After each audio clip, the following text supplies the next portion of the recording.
كرة القدم هي اللعبة الشعبية الأولى على مستوى العالم، مش بس كده، دي كمان صناعة وبزنس كبير. ومع دخول الاستثمار الرياضي للأسف المواهب قلت في مصر لدرجة مرعبة، وبقى الوصول لكأس العالم شبه مستحيل، سواء على مستوى المنتخب الأول أو منتخبات الناشئين. وفي الوقت اللي اللعيبة بياخدوا فيه عشرات الملايين، للأسف الاحتراف بقى يمكن آخر حاجة عشان نبقى في السليم. ويفضل السؤال، نعمل إيه علشان نطلع جيل من لعيبة كرة القدم المحترفين والمتميزين؟ وأنا كأب أو أم أعمل إيه عشان أشوف ابني مشروع لاعب كرة قدم ناجح ومتميز؟ والمفروض أعرف منين إذا كان المدرب والفريق ده مناسب لابني أو لا؟ واتصرف إزاي لو المدرب طلب مني فلوس عشان يلعب ابني؟ كل الأسئلة دي وأكتر هنعرف إجابتها النهاردة من ضيفي الكابتن إيهاب المصري، نجم منتخب مصر السابق ولاعب المقاولين وسموحة وأسوان السابق. أهلا وسهلا بيك يا كابتن، منورنا جدا النهاردة. اهلا وسهلا بحضرتك، وسعيد بتواجدي معاكي النهارده، وان شاء الله حلقه موفقه ان شاء الله باذن الله. شرف ليا والله وجود حضرتك معايا. الله يخليك. هبدأ مع حضرتك على طول في موضوع الحلقة، أعمل إيه كأب أو أم علشان أشوف ابني مشروع لاعب كرة قدم ناجح ومتميز؟ في البدايه، طيب هو الولد اصلا احنا دلوقتي بنخش في مشكله كبيره جدا. هل الولد عنده الموهبه اصلا ولا ما عندوش الموهبه؟ اللي احنا يعني انا بعانيها وبشوفها دلوقتي في تجارب كتيره جدا. في ساعات اولاد ما يكونش عندهم الموهبه، ما يكونش مهيئ بدنيا ولا جسديا ولا رياضيا ولا موهوب ولا عنده اي حاجه، فوالده ووالدته بيكون لا لازم ابني يبقى لعيب كوره. ايه المقومات عشان يبقى لعيب كوره؟ هل هو عنده الموهبه؟ نعرف منين لما حضرتك دلوقتي يعني الولد موهوب، عنده موهبه اللي هو يلعب كوره الاول ولعب قبل كده ومارس رياضه كره القدم، ولا هو جسديا كمان غير لائق رياضيا فانا عايزه يبقى لعيب كوره؟ لا، في مقومات للعيب الكوره او في مقومات عشان امارس الرياضه. فلما يكون الجسد مهيئ رياضيا او بدنيا عشان يمارس الرياضه، ابدا اشتغل على النقطه دي. لكن احنا دلوقتي ممكن تشوفي ولي الامر لا انا ابني لازم يبقى لعيب كوره، انا ممكن ادفع الفلوس في الاكاديميات الخاصه الكتيره جدا. ده بيحصل وهو مش مناسب اصلا، وهو مش مناسب. فبيدفع، بيروح الاكاديميات الرياضيه الخاصه اللي انتشرت بشكل رهيب جدا، واحد اهم الاسباب في تراجع الكره المصريه لسنوات قادمه كمان هي انتشار الاكاديميات. لان انتشار الاكاديميات اصبحت سبوبه، ما اصبحتش الاكاديميه بتطلع مواهب بجد.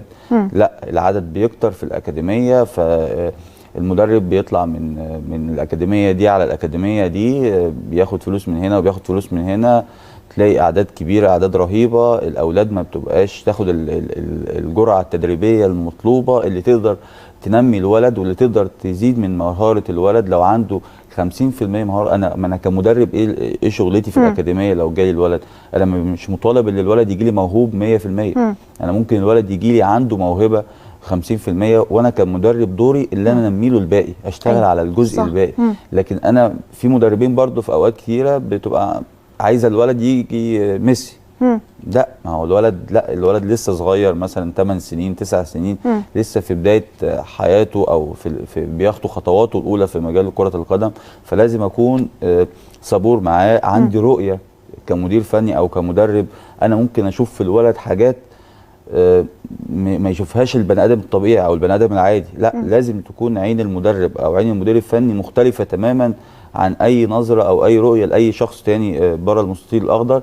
فممكن ولد يتشاف لا ده عادي جدا، لا انا كمدير فني شايف ان هو لو اشتغلت عليه بتدريبات معينه بشغل معين في خلال وقت او وقت قصير، لان برضو الاستجابه بتختلف في من مرحله شخص للتاني، من طفل للتاني طبعا اكيد. الاستجابه وسرعه استجابته، ممكن واحد يستجيب في اسبوع، واحد يستجيب في شهر، في اسبوعين، فبتختلف. فمن هنا بتبان الفروقات الفرديه بقى في سن الصغير. اكيد الاستجابه السريعه عند الولد بتختلف عن الاخر. فممكن ولي امر يقول انا ابني مثلا دخل مع الولد الفلاني في الفتره دي، لكن ابني ما تطورش اداؤه، انتوا ما بتشتغلوش معاه. لا، هو الاستجابه مختلفه. ممكن ابنك على المدى البعيد هو اللي يبقى كويس والولد التاني ما يبقاش كويس. صح. فالصبر عند اولياء الامور مهم جدا طبعا. الفهم كمان دلوقتي اولياء الامور كلهم والدنيا كلها، حتى الاولاد بقت عارفه لعيبه كبار وعارفه بتتفرج على دوريات اوروبيه ودوريات عالميه. أكيد. ومتابع جيد للرياضه المصريه والكره المصريه. فكله بقى على درايه بالامور دي. فاتمنى ولي الامر يكون عنده الصبر، يكون عنده جلد بشكل كبير جدا، لان طبعا ابنه مش هيبقى لعيب كوره من دلوقتي. لا ده لسه مراحل قدامه كتيره فتره جدا طويله طبعا، تمرين طويل طبعا. لان احنا بنشوف دلوقتي مثلا الولد عنده 9 سنين 10 سنين ولي الامر بيبقى يعني انا كولي مستعجل عليه. انا في اوقات كنت بتعامل بنفس القصه على فكره. يعني للاسف مع ان لعبت كوره ومارست الكوره وفي المجال التدريبي، بس في اوقات كنت بحاول احمل على ابني فوق طاقته. فما كنتش باخد منه المردود اللي انا عايزه. صح. فبدات من خلال بقى الخبره والوقت، الخبرات والوقت بدات ابعد عنه شويه، اسيبه يروح تدريباته لوحده، اسيبه يعتمد على نفسه شويه، بدا يقدم مردود اللي انا عايزه. لان خلاص هو مش مضغوط، مفيش ضغط عصبي عليه، ضغط نفسي، هو مركز في تمرينه ومركز في شغله، فبيأدي الاداء المطلوب منه. لكن وجودي كان معاه دايما كان بيأثر عليه، كان في اوقات كتيره بيبقى بيمثل ضغط كبير جدا عليه. اكيد بشكل اكيد كبير. طبعا. طب ايه هيبقى اكثر حرفيه من حضرتك ولا ايه بالظبط؟ بصي اقول لحضرتك حاجه، لسه بدري. هو يعني الحمد لله ماشي كويس. بيقولوا ابن الوز عوام. بس عندنا في الكوره في مشكله. دايما لو لعيب الكوره هم الناس او المجتمع المصري بيشوف ان لعيب الكوره لا بيشوف ان لعيب الكوره حرام ابنه يبقى لعيب كوره. حرام؟ مش من حقه يعني؟ اللي يقول لك ابناء عاملين، ده اللفظ اللي بيتقال. ما هو ابن لعيب الكوره ما يختلفش عن ابن الدكتور، ما يختلفش عن ابن المهندس. اكيد اكيد طبعا، الموهبه ملهاش علاقه طبعا. وغير كده كمان اقول لحضرتك حاجه، ما هو انا ابن لعيب الكوره ما هو عايش الحياه الكرويه كلها. عايش مع والده في البيت، شايف والده طبعا في معسكرات، شايف طبعا والده بيطلع في التلفزيون، شايف أيوة. والده مثلا من الكوره جاب مش عارف ايه، عمل ايه، فالولد طبعا صغير فهو حابب الكلام ده اكيد، فعايش الاجواء. فوجوده في الاجواء دي بيخليه يحب الامور اكتر. انا مش هفرض عليه الكوره اكيد، لا طبعا. لو هو ما عندوش الموهبه صح. انا مش هقدر افرضه على حد، مش هيتميز. اكيد اكيد بالظبط. فهي الامور كلها ترجع للموهبه اللي عند الولد طبعا. لان انا كايهاب مثلا هدي مثال بيا، انا لو ابني ما عندوش الموهبه مش هعرض اسمي وتاريخي كل ده اللي انا ادخل ابني مجال الكوره بالاكراه. صح طبعا. لا انا هسيب له الفرصه وهسيب للمدرب هو اللي يشوف بعينيه وهو اللي يقرر ابني هيكمل ويقدر ولا لا. صح طبعا. طب كأب او ام، المدرب لو طلب فلوس عشان يلعب ابني المفروض اتصرف ازاي؟ في النادي ولا الاكاديميه؟ سواء كده او كده. لا في الاكاديميه. هي الاكاديميات دلوقتي هناخد الاكاديميات الاول. في الاكاديميات دلوقتي بنشوف للاسف الناس ممكن ما تكونش مارست كره القدم على مستوى كبير او على مستوى حتى قطاعات الناشئين. مجرد اللي هو يتفرج على فيديوهات خارجيه يروح مطبقها على اي ولد. لا وده غلط. يعني انا شفت مثلا فيديوهات لاولاد عندهم 8 سنين و9 سنين بيطلعوا جبال وبيعمل تحملات على جبل وبيشتغل تحمل كبير جدا. لا وده مش مناسب لسنه او للسن ده مستحيل طبعا. وتلاقي ولي الامر فرحان للاسف يعني، والمدرب فرحان وبيشير وده شغلي والنتائج عملي. لا ده الولد في السن ده طبعا. انا عايز انمي مهارته. صح. عايز اشتغل معاه كوره كتير. صح. اشتغل معاه على الجانب الذهني كتير.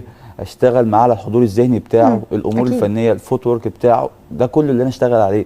لكن اشتغل باحمال زياده فللاسف موضوع الاكاديميات بيخلي ولي الامر بيطلب منه مبالغ، اي مبلغ بيطلب منه هو عايز يشوف ابنه لعيب كوره. فلما بيشوف كده فالمدرب بيطلب منه مبلغ معين او اي مبالغ لا بيستجيب ليه للاسف. فده بيعمل يعني مساله جشع عند المدربين. اكيد اكيد. فده بيأثر على الولد وبيأثر على اولاد كثيره جدا. لكن في الانديه هي ده دخلت بقى قصه الاستثمار. قصه الاستثمار دلوقتي اللي ما عشتهاش انا في حياتي اللي انا الحمد لله الكرة مش دلوقتي للاسف في مراحل كتيره عمريه كانت بقت للاغنياء فقط او القادر ماليا او المقتدر ماليا. المواهب بتتقتل اللي هي اصلا نضرت. يعني ما فيش مواهب كتيره جدا في الكره المصريه. ما بقاش في زي زمان مثلا لعب الشارع. مش طبعا الانديه انتشرت ومراكز الشباب، لكن زمان اللعب في الشارع كان بيطلع لعيبه كبيره ويطلع اجيال كبيره ويطلع مواهب كبيره جدا. دلوقتي الاولاد بدات تروح الاكاديميات، بدات تروح يعني تتمرن في الاكاديميات. ده ما يعني بيكون معاه 30 40 ولد مش هيعمل حاجه. مش هيقدر يعمل زي ما قلت لحضرتك وحده تدريبيه مميزه. أكيد. لكن الاستثمار دخل الانديه اثر كتير بالسلب. لان الولد لما بيتمرن في الكوره طبيعي او في اي مستوى، لما بتتمرني مع مجموعه مميزه من اللاعبين مستواكي بيرتقي وبيعلى. اكيد. لما بتتمرني مع مجموعه قليله في المستوى او قليله في المستوى او ضعيفه فنيا، بياخدك وينزل معاه، بيجرك لاسلوبه هو. ما بتقدريش تحكمي على مستواكي او ادائك الفني او تطورك الفني أكيد. العالي من خلال صح. المجموعه. فللاسف الاستثمار دخل الانديه. في انديه بدات تستجيب للنظريه وبدات تنتشر بالاستثمار بشكل كبير. انديه كمان عندها موارد ماديه كبيره وعندها امكانيات ماديه، لكن اتجهت للاستثمار الرياضي هو اللي يصرف على قطاعات الناشئين. بتشوف نتائج كبيره جدا في قطاعات الناشئين بتحصل ضد الفرق دي. بتأثر بالسلب، بتأثر بالسلب، لكن هو بيقول لك انا بوفر على النادي يعني ملايين، القطاع بيصرف على نفسه من خلال اللعيبه اللي بتدفع فلوس كقطاع استثماري وبتكون مقيده في الفريق.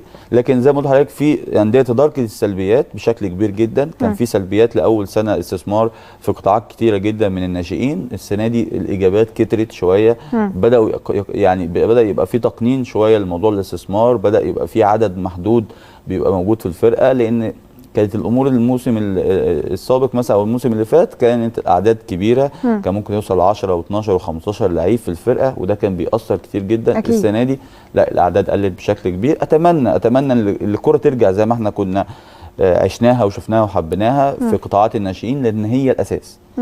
يعني الخلاصه كده، حضرتك مع ولا ضد الاستثمار الرياضي، وشايفه اثر على منظومه الكره المصريه يعني بالسلب ولا بالايجاب؟ لا، انا ضد الاستثمار الرياضي. ضد الاستثمار الرياضي، لان في ولد عنده موهبه لكن ما عندوش القدره الماديه، هبطله كوره، هحرمه من الكوره. طب ليه؟ احنا زمان لا كنا أو يعني ولي الامر كان بيتعب فعلا، ولي الامر كان بيشقى وكان بيعمل المستحيل عشان يبقى في ظهر ابنه ويحافظ على ابنه اللي هو ما يغيبش من التدريب. دي الكوره اللي بتطلع من اللي بيخلي الولد من طالع من منطقه شعبيه عنده الدوافع وعنده الرغبه اللي أكيد. هو ينتقل من المرحله دي لمرحله تانية خالص بالرغبه والطموح والتعب والاجتهاد في التدريبات. فاحنا عايزين نرجع الكلام ده تاني، عايزين نرجع الامور دي تاني بشكل كبير جدا. اكيد. وعندنا مشكله بقى كمان في مصر في التدريب في قطاع الناشئين، ان البراعم او المرحله الاهم اللي هي مرحله التاسيس، انا مش يعني لازم ابدا يعني القاعده بتاعت الهرم من تحت لازم ابداها بشكل سليم. لازم اجيب المدرب الكبير، المدرب الكواليتي العالي جدا، هو اللي يبدا يشتغل في المرحله دي.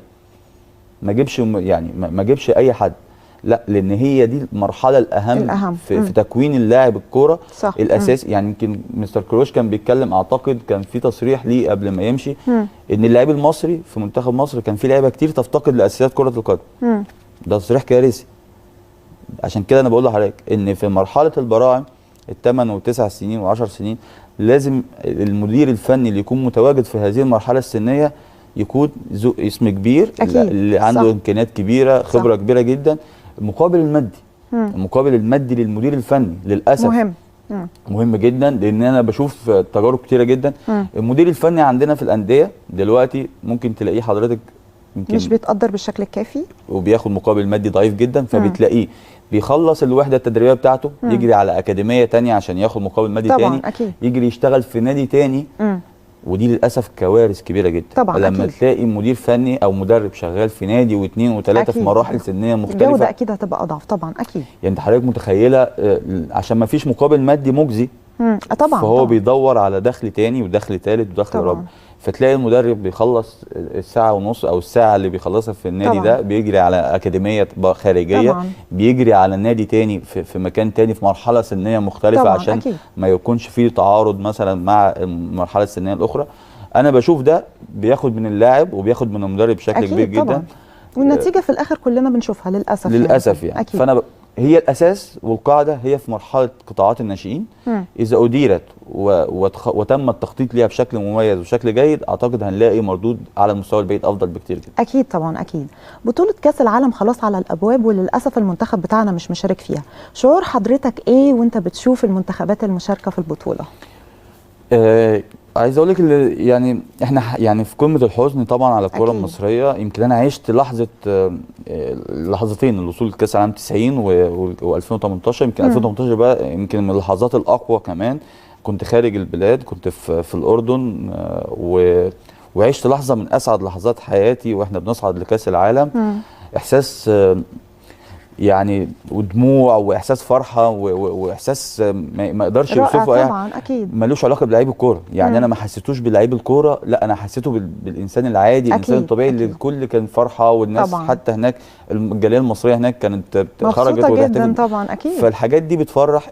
تخيلي لو احنا كنا في كاس العالم في قطر، تخيلي التواجد الجماهيري الكبير في دولة عربية، المصريين اللي في الخارج سواء في الدول العربية المحيطة أو في دول الخليج العربي كانوا هيكونوا متواجدين بشكل كبير جدا طبعا. المصريين وتنظيم الرحلات ووجودنا هناك طبعا. اسم مصر الكبير أكيد. في عالم كرة القدم والرياضة الأفريقية أعتقد كان هيفرق بشكل كبير جدا.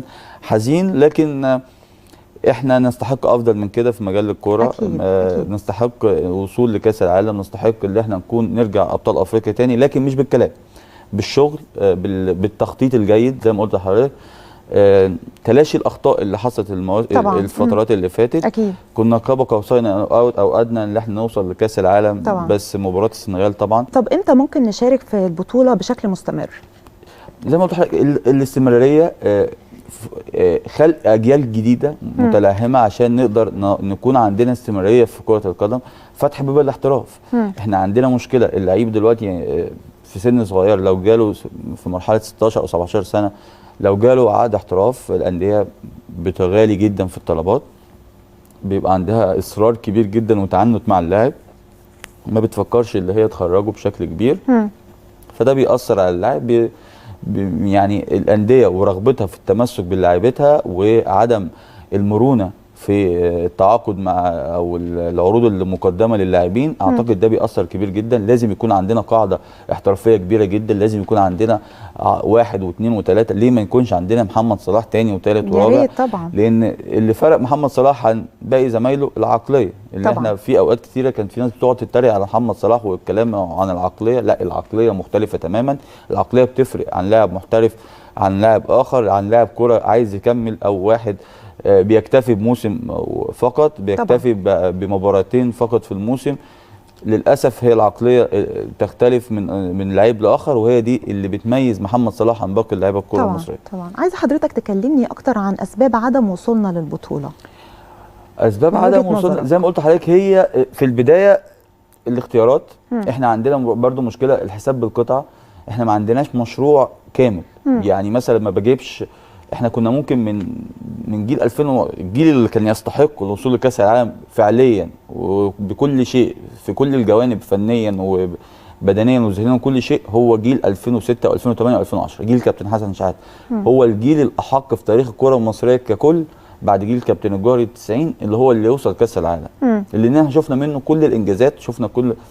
هل احنا بعد كده، احنا الكابتن حسن قعد من 2006 و2008 و2010، هل احنا عندنا بعد كده عملنا مشروع، عملنا خطه لمستقبليه، نقعد مثلا قلنا احنا هنروح كاس العالم في قطر من بعد ما حصل لنا اخفاق، قلنا هنعمل مثلا من 2018 هيجي مدير فني بعد رحيل كوبر، هيجي مدير فني هيقعد هيودينا كاس العالم في قطر، هيشتغل على خطه ممنهجه، هيبقى عنده مباريات وديه معينه، هيبقى عنده معسكرات، هيبقى عنده.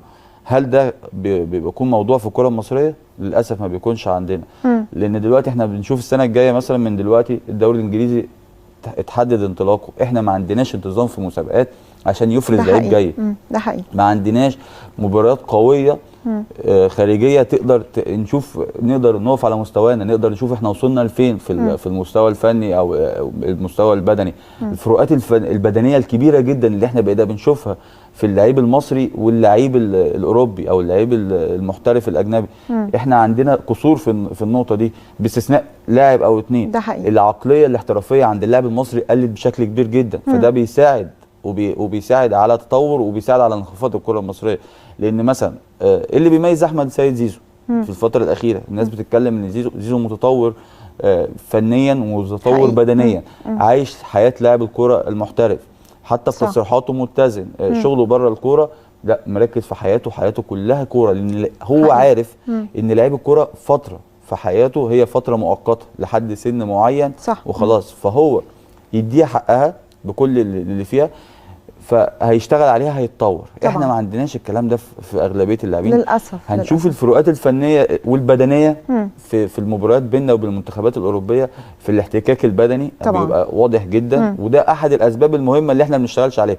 طبعا. يمكن على اجيالنا احنا ما كانش فيه المعد البدني بشكل كويس بشكل كبير، المدربين المتخصصين، الجيم بشكل كبير جدا. دلوقتي الامور مختلفه تماما. أكيد. فلازم لعيبه الكوره تهتم بالجزء البدني بشكل أكيد. كبير جدا. طبعًا.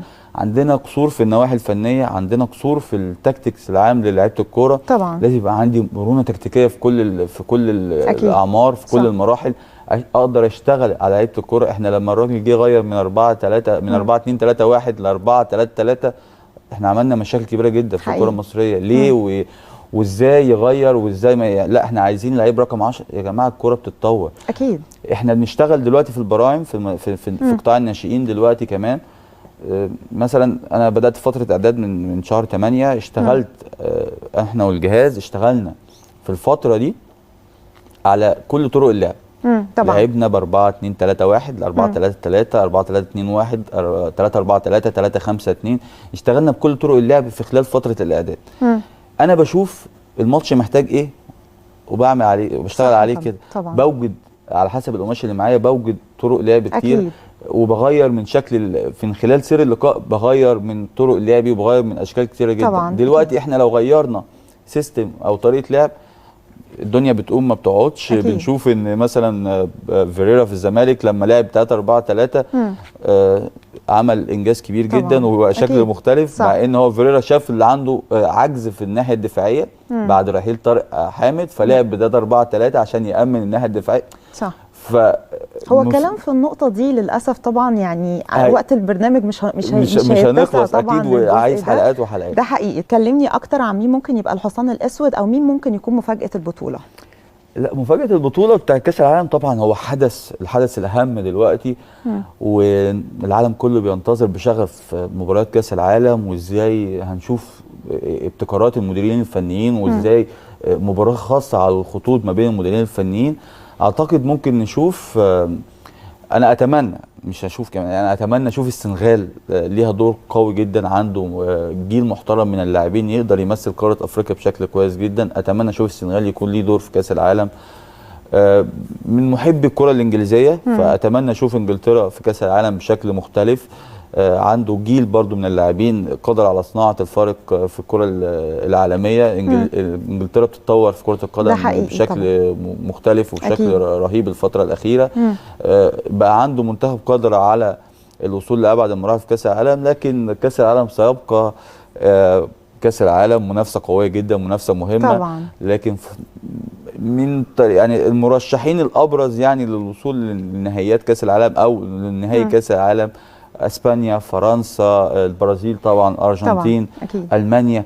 في عده منتخبات قويه جدا قادره على حظ لقب كاس العالم بشكل كبير. عندها سكواد قوي جدا، عندها مجموعه من اللاعبين والعناصر تقدر تصنع الفارق في كاس العالم بشكل كبير جدا. طبعا. طب توقعاتك ايه للمنتخبات العربيه، المغرب وتونس والسعوديه وقطر؟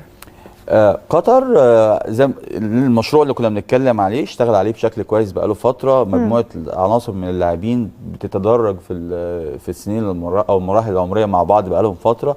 عنده انسجام، عنده دعم جماهيري كبير جدا. اتمنى اللي يوصل لنقطه بعيده مجموعته يقدر ان شاء الله باذن الله يتعامل. السعوديه هيرفي رينارد برضو عامل شغل كويس مع المنتخب السعودي. لكن التمثيل انا خلاص انا ما بحبش التمثيل، كلمه تمثيل مشرف. لا، انا عايز اشتغل بشكل كويس، يبقى عندي طموح. ليه لا العب الكره الهجوميه، العب بشكل يخلي العالم كله يتكلم على الكره العربيه اللي فيها تطور، فيها شكل كبير جدا. المغرب وتونس نفس الكلام، عندهم لعيبه تقدر تصنع الفارق. اتمنى اللي هم يقدموا صوره مشرفه للكره العربيه. اتمنى يقدموا ان في تطور حصل كبير في الكره العربيه، فاتمنى لهم كل التوفيق باذن الله يا رب. ان شاء الله باذن الله. منتخب مصر مواليد 2006 والتصفيات الافريقيه في الجزائر، كلمني اكتر عنهم. يمكن انا متابع المنتخب ده بقالي فتره. عنده جيل يمكن جيل 2006 في مصر ككل من الاجيال المحترمه جدا. اللي انا طالبت اللي احنا يكون عندنا خطه مستقبليه للجيل ده بالذات، الجيل ده لازم نشتغل عليه من دلوقتي، لان احنا بيبقى عندنا مشكله لو جيل حصل له اخفاق في بطوله افريقيه او في تصفيات بيهمش تماما ويتم تدميره. لا، انا ممكن اشتغل عليه في عناصر مميزه جدا، في عناصر مهمه.